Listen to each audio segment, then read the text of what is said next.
Olá, sabe aquela série brasileira que todo mundo não para de comentar? Pois é, o futuro dela e de muitas outras que a gente nem imagina pode estar prestes a mudar. E hoje, aqui no Opa News BR, a gente vai entender direitinho o porquê. E aí, já parou para pensar o que conecta aquela produção nacional que maratonamos no fim de semana com um projeto de lei lá em Brasília? Parece distante, né? Mas a resposta pode definir o que a gente vai assistir nos próximos anos. Aqui no Opa News BR, a nossa missão é essa: descomplicar a notícia para que todo mundo entenda o que está em jogo. Então, vamos mergulhar nisso. Tem uma proposta bem importante rolando no Congresso, o tal do PL 8889 de 2017. A ideia é, basicamente, criar regras para o jogo das plataformas de streaming aqui no Brasil. É uma virada de chave, sabe, na forma como essas empresas gigantes operam por aqui. E olha, essa discussão não está acontecendo só entre os políticos, não. Para a gente entender a força por trás dessa proposta, a gente precisa olhar para quem, de fato, bota a mão na massa e faz os filmes e séries acontecerem. A indústria criativa está super mobilizada para que essa lei saia do papel. E não é um movimento qualquer. Nós estamos falando de 96 produtoras brasileiras. Isso mesmo, 96. Todas elas assinaram uma carta juntas, pressionando pela aprovação da lei. É um número que mostra que o setor está unido e bem focado nisso.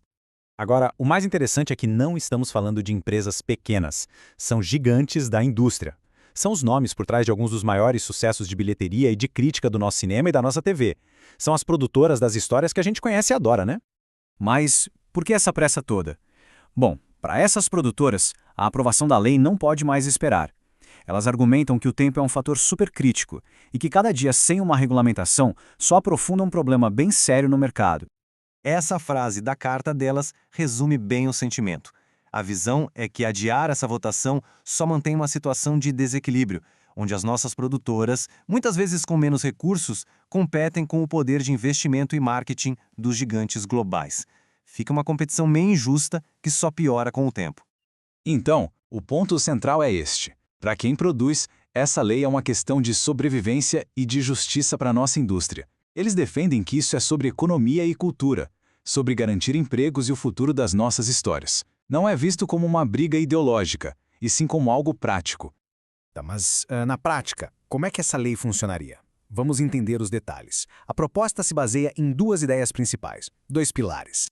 E aqui a gente foi bem essa abordagem dupla. De um lado, tem a cota de conteúdo. No mínimo 10% do catálogo das plataformas teria que ser de produções brasileiras independentes. E o que é isso? São obras onde a produtora principal é brasileira e detém a maior parte dos direitos. Do outro lado, vem a contribuição financeira, que é tipo um imposto anual para criar um fundo e financiar novas produções.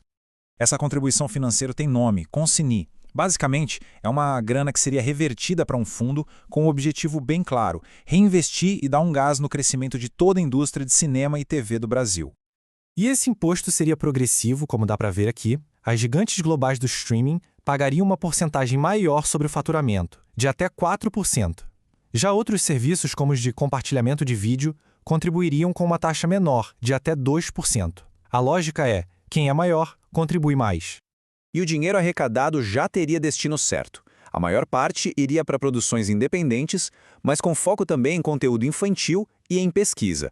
E olha só que detalhe fundamental: no mínimo 30% dos recursos seriam investidos em produtoras do Norte, Nordeste e Centro-Oeste para ajudar a descentralizar e fortalecer a produção no Brasil inteiro. Ok, depois de toda essa explicação sobre leis, impostos, porcentagens, o que isso realmente significa para quem está em casa, com o controle na mão, escolhendo o que assistir? O que de fato muda na tela?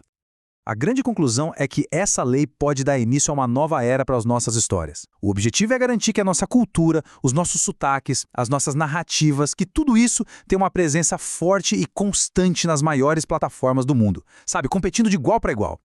E isso tudo deixa uma reflexão final no ar. Se a lei for aprovada e a gente tiver um boom de produções nacionais, que tipo de novas histórias brasileiras seria incrível ver ganhando vida? Que parte do Brasil ainda falta ser mostrada nas telas? Fica aí o pensamento. Para continuar acompanhando análises como esta, que desvendam os assuntos que impactam o nosso dia a dia, não se esqueça de se inscrever aqui no canal Opa News BR no YouTube. A gente se vê na próxima.